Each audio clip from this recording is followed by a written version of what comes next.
Boa tarde a todos. Eu estou muito contente de ver tantas pessoas renomadas, intérpretes aqui. Isso é de fato muito importante. Eu gostaria de apresentar minha pesquisa de mestrado. Eu residia numa cidade do interior de São Paulo, em Taubaté.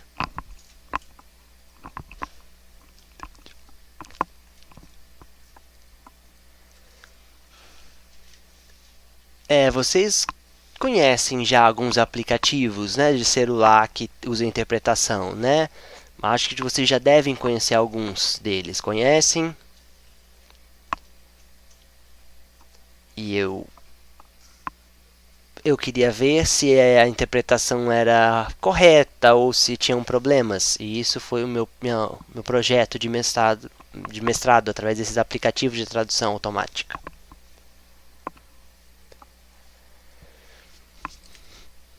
Na verdade, essas novas tecnologias, né, em formato de software, que utilizam, né, várias plataformas como os computadores, os dispositivos móveis, a páginas na internet. Nós temos os avatares também. Também algumas empresas utilizam esses recursos em vídeo.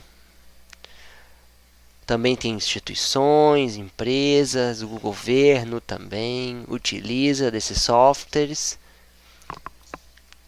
E as pessoas utilizam como um intérprete de língua de sinais, como um tradutor de língua portuguesa para Libras. Isso é um problema ou é uma solução?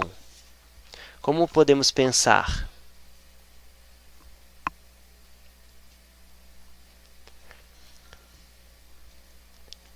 Então, nós da comunidade surda e intérpretes também, nós vemos a,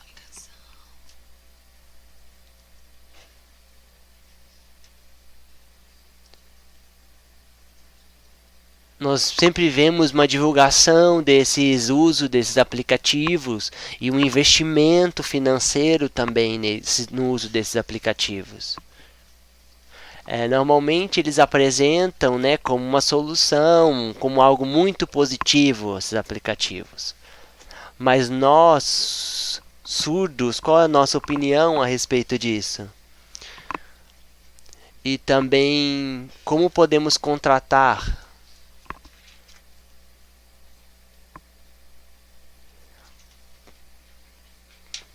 Como as instituições lidam com esses aplicativos, esses sites, né? Esse uso crescente também no site dessas empresas e dessas instituições. Então, qual seria a justificativa ou pergunta de pesquisa em relação a esses possíveis problemas de tradução? Como nós podemos olhar sobre esses possíveis problemas de tradução? Esses aplicativos são utilizados em muitos locais, alguns programas de TV, alguns sites, por exemplo, até propagandas políticas utilizaram, ao invés da janela com intérprete, utilizaram esses aplicativos. Começaram a utilizar os aplicativos. E nós precisamos nos questionar, né, como essa tradução é de fato realizada. E muitas pessoas me perguntam, ou eu também me pergunto, por que o uso desses aplicativos? Qual é a eficácia deles? Qual é a função? Se nós compararmos um aplicativo e um intérprete humano, qual seria essa relação das traduções? Qual deles seria melhor?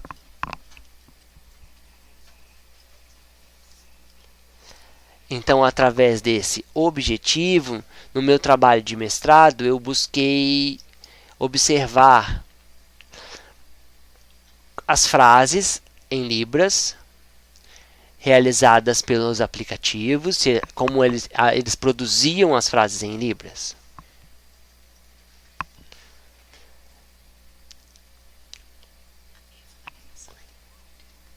Eu utilizo como fundamentação teórica a base, o contexto da linguística aplicada. E observando também aspectos teóricos do uso da Libras e da sua estrutura. E observando as concepções relacionadas ao tradutor.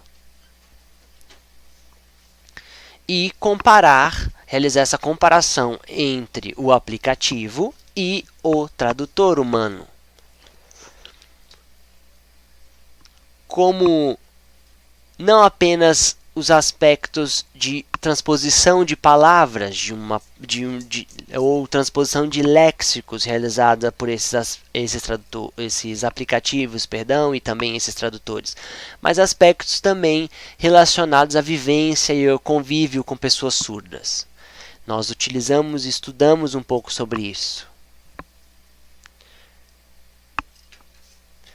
Os procedimentos da pesquisa, nós iniciamos uma busca a respeito, tentando conhecer qual eram os usos. Então, eu sou professor de Libras, meus alunos utilizam às vezes aplicativos e queriam utilizar e sinalizar como esses aplicativos. Eu comecei a observar quantos aplicativos existiam, quantos estavam sendo utilizados. Nós encontramos 7 aplicativos que podem ser baixados.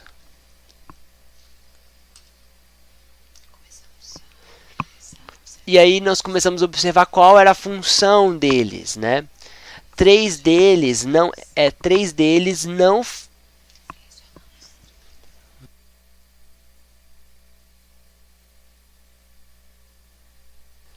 dos 7 nós selecionamos 3. Esses são o Prodef, o HandTalk e o Ribenar. Esses 3 eram os mais, digamos, organizados e que nós gostamos mais. Então, eles também é tanto para uso de móveis quanto para desktop. Então, eu fiz essas perguntas de pesquisa e queria responder os 3. Eu sei que existem outros aplicativos, existem pesquisas, pessoas que usam esses aplicativos, tem algum VR Libras e alguns outros, mas nós utilizamos esses 3 para a pesquisa.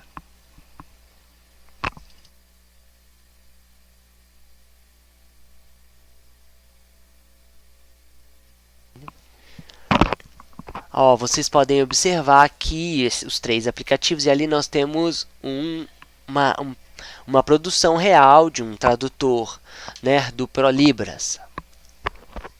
Então eu optei em comparar.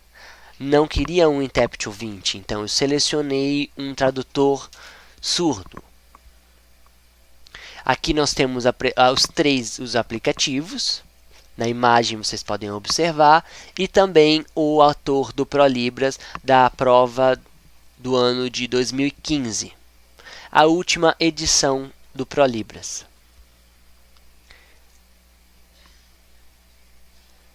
Então, no trabalho, eu observei esses 3 aplicativos e algumas frases, como esses aplicativos produziam essas frases. Infelizmente, nós não vamos ter tempo de apresentar todos os exemplos aqui, porque nosso tempo é muito curto. Então, eu selecionei uma frase que foi produzida pelos aplicativos.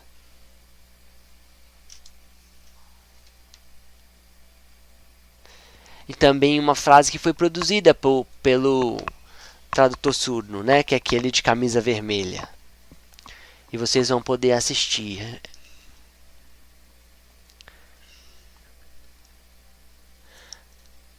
As 3 sentenças, ali estão as 3 sentenças, mas eu vou só apresentar uma delas. Dentro do meu trabalho, vocês terão acesso a todas elas e como elas foram organizadas. Aqui eu apresento apenas uma delas.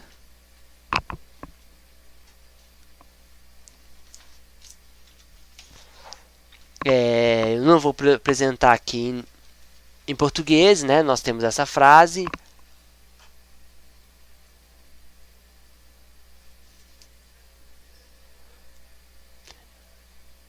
E aqui, dos 3 aplicativos, a tradução do Prodef vocês vão assistir.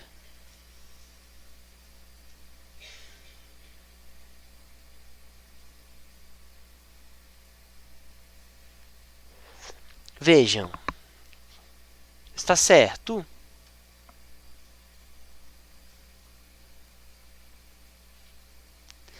Eu coloquei a frase no aplicativo e o que gerou do avatar foi esta produção.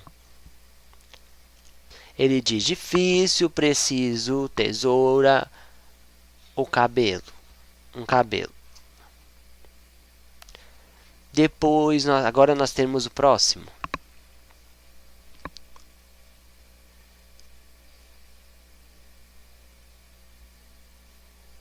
Que é o outro.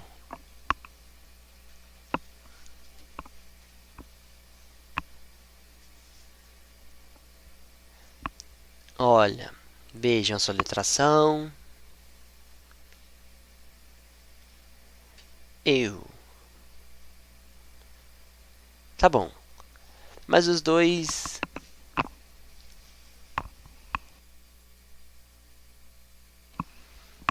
A estratégia aqui, você coloca também a sentença e digita, no caso, no seu smartphone, e então gera este resultado no vídeo.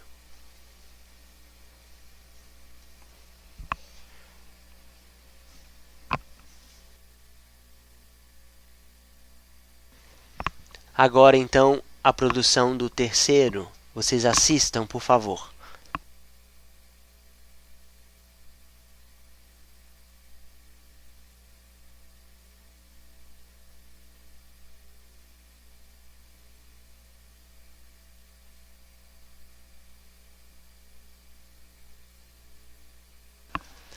Bom, a culpa não é minha, tá? Eu já aviso de antemão que a culpa não é minha. Se vocês usarem, vocês vão ter isso como resposta também. Eu peço desculpas pela imagem que eu estou mostrando. E os 3 aqui, olha, vejam.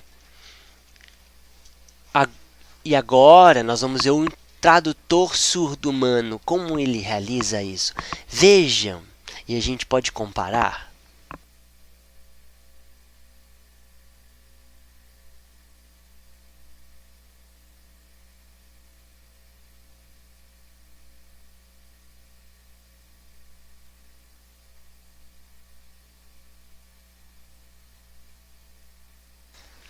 Vocês viram como que isso ocorre? Nós observamos que antes as respostas, não se foi uma boa tradução ou não, mas as 3 não tinham expressão facial, a expressão é mais ou menos como é que eu estou apresentando para vocês agora. Não há nenhuma expressão não manual.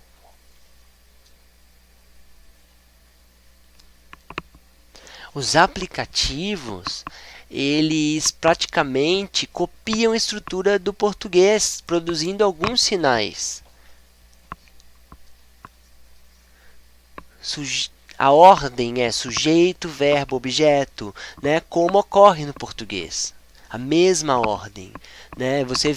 Vejam que ele produz um português sinalizado. Eles não utilizam classificadores nem expressões faciais. A imagem é mais ou menos como essa que eu estou apresentando.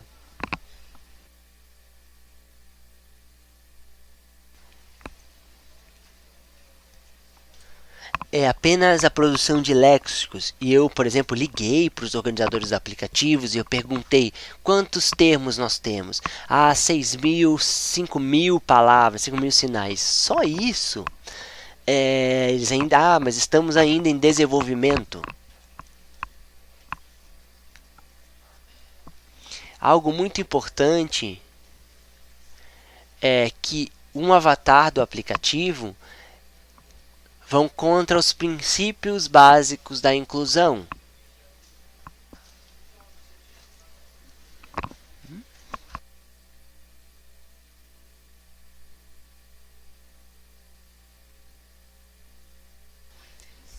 Aqui nesse processo não há processo de interação. Você ali a pessoa tem uma cópia de algum tipo de material apenas.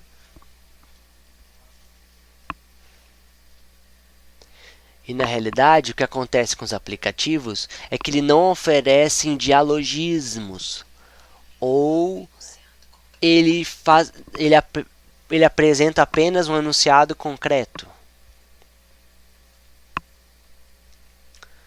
Lacerda 2009 explica que passar de uma língua visogestual para uma língua oral auditiva, ou vice-versa, implica em estratégias linguísticas próprias, que só o intérprete, uma pessoa, precisa refletir durante a interpretação, através desse processo dialógico, em que ocorre durante o processo de interpretação.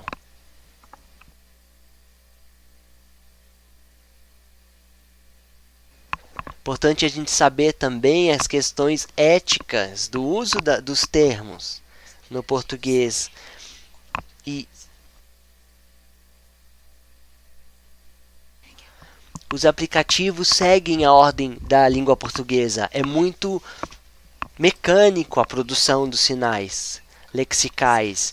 Além disso, apresentam um vocabulário muito restrito. E não podem substituir o intérprete ouvinte ou o intérprete surdo. Para Bakhtin, ele diz que a alteridade define o ser humano, pois o outro é indispensável para sua concepção. É impossível pensar no homem fora das relações que os ligam aos outros. É dialógico.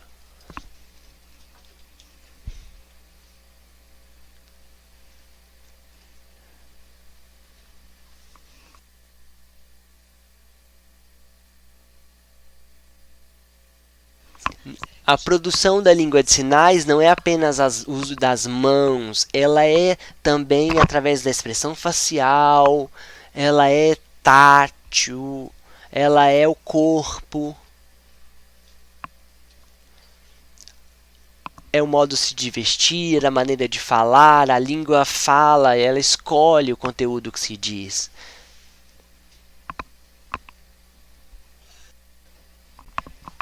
Então, para concluir, esses aplicativos eles não dominam as técnicas de interpretação em Libras. Não podem dizer que os aplicativos são intérpretes ou tradutores da Libras. Você não pode, olha ali, circuncisar. Como assim?